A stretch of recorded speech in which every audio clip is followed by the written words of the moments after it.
Something very strange is happening in the nation called Kenya. Because if you ask somebody, they will tell you there's not much happening in Kenya right now. Politically, hakuna story sahi. That's what most people tell you. But nothing can be further from the truth. I believe the problem is we have many things which are simmering, about to explode. And it may be difficult for an analyst or anybody analyzing the situation who waits for big headlines to see them. Okay? Although some of them are very obvious to see. How can you say that there's nothing happening in the country when we have all seen that the ground has become very hostile for Kenya Kwanza politicians? Extremely hostile. And it has become very tricky for even Azimio politicians. Yes, you heard me right. You're not going to convince me that that is not a big story. That is huge. I can hardly remember the last time things were like this in Kenya. Indeed, it is unprecedented. But we came very close in the year 1992 when those close to Moi in Kanu started deserting him one by one. And even those who remained close to him could not dare hold a public meeting or a demonstration to support the ruling Kanu party. Oh yes, and super fascinatingly, that is covered in my latest controversial Moto Kuliko Pasi ya Makaa book, The Ruto Kenyans Will Never Know. Because there are many things that happened at that time, around early 1992, that made all the difference in the life of a man called William Ruto. Okay? By the way, I still don't have my 50 people. I've just slightly crossed the halfway mark. So if you can rush, this is an audiobook that you cannot afford to miss. Anyway, there are so many other very big stories unfolding in Kenya right now. For instance, the fact that it looks like the Raila Ruto talks, National Dialogue Committee, whatever you want to call them, are headed to a referendum. You want to tell me that's not big news? Because that's how it looks. A lot of the proposals require a referendum, including this 7-year presidential term manenos and other issues mainly floated not by Azimio but by the Kenya Kwanza government. No wonder a lobby group is saying these talks are not about the ordinary Kenyan. They're not. And that raises the question, what is Raila up to? Because he's very quiet.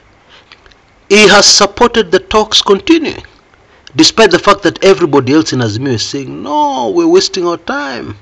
Let's get out of the talks and go back to Mandamano. And if you can allow me, I want to whisper something into your ear. I'm serious. You remember the collection of signatures? You know what is going to happen? That thing leads to something called a referendum. And it seems that both sides of the political divide are racing towards a referendum. One side wants to get to the referendum fast so as to frustrate the signature referendum guys. What? Now, I'm not very good at whispering, but I'm not yet ready to give you a good analysis of that. But at least I've whispered the information to you. That is a huge story. Hey, the very destiny of the nation called Kenya hangs on that story. Wah. So when you see some people keeping quiet, don't think that things are quiet. There is even the rumor that somebody has ordered Baba to retire to Bondo with immediate effect. I'm sure some of you have heard that rumor. And according to the same rumor, Raila's response, wewe wacha mchezo bwana, you're joking. Retirement, no. And again, that is something I'm following up on. Because the immediate question is who can order Raila to retire. Who? Who has got that authority and power? I'm sure you have a few guesses, like I do. But let's just leave it there for now, because I have never, and I will never, give you half-baked theories. Yeah, so until I have something concrete, I cannot try to make a video. And then there's something very alarming, indeed the most alarming news. The Kenya shilling has now slid and is threatening to reach the 160 mark. Ay, ay, ay, ay, ay, ay, ay. You see, this is the month of September, the month when we were supposed to pay that bill covering our use of petrol over the last 6 months. Remember that? So currently there's a lot of pressure on the shilling, yeah, because dollars have to leave the country to cover that bill. And at the same time, dollars have to leave the country to order petrol for our current needs and our needs in the near future. I'm sure you get the picture. So of course, if you go online and if you ask people, they will give you a figure lower than 155. But I have very credible information that some importers yesterday paid 155 Kenya shillings for a dollar. And anybody who understands will tell you immediately that that is a sign that the rest of the market is headed there. You know, that is how it starts. Somebody sells at a certain price, and then there's suddenly a lot of pressure towards that price. Therefore, it is true to say that the Kenya shilling is edging dangerously close to 160. I don't even want to think what that means. But it's going to be very, very tough for Kenyans. Tougher than it has ever been. And trust me, nobody is going to be spared. And I mean nobody. Even those people exporting and getting more shillings for their dollars, they're not going to be spared. And that is why I've been recommending for a long time on this channel, yeah, my sets of videos, how to survive a dead economy. Okay, it is still available. You can find details in the description area below. I highly recommend it. Even if your business is still doing okay, please prepare, because it's not looking good at all. Now back to this hostile ground manenos.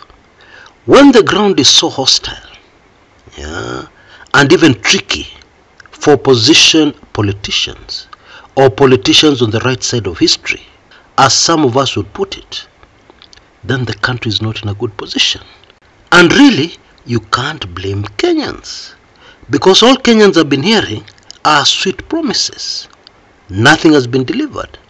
Now when you come to Kenyans and tell them give us time, and the shilling is sliding like there was no tomorrow, hey, what do you expect? People lose hope. And therefore those same people will become dangerous. The kind of people who can go to the streets without Azimio and without Raila Odinga and without any control. That is a very dangerous situation for the entire country. But I'm afraid, my friends, that is precisely where we are right now. Very, very hostile ground. So I would urge you to be, please, very careful wherever you go. Be very alert.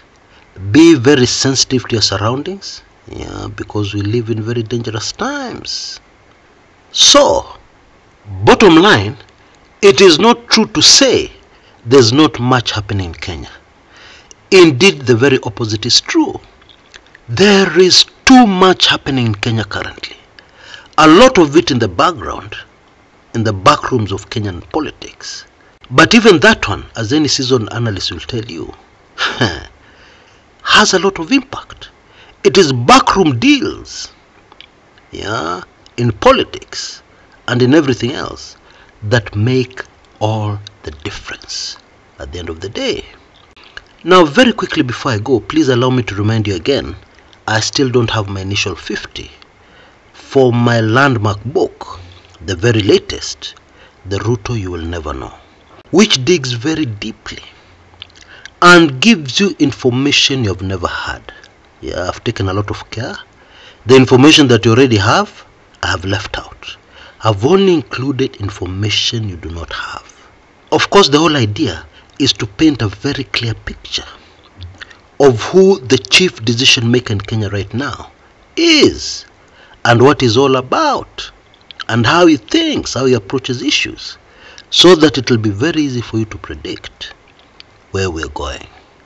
And if you ask me to predict based on the contents of the book, then I will tell you without hesitation that there's no way the Kenya Kwanza government can last for much longer. Even as people are discussing extension of terms to 7 years.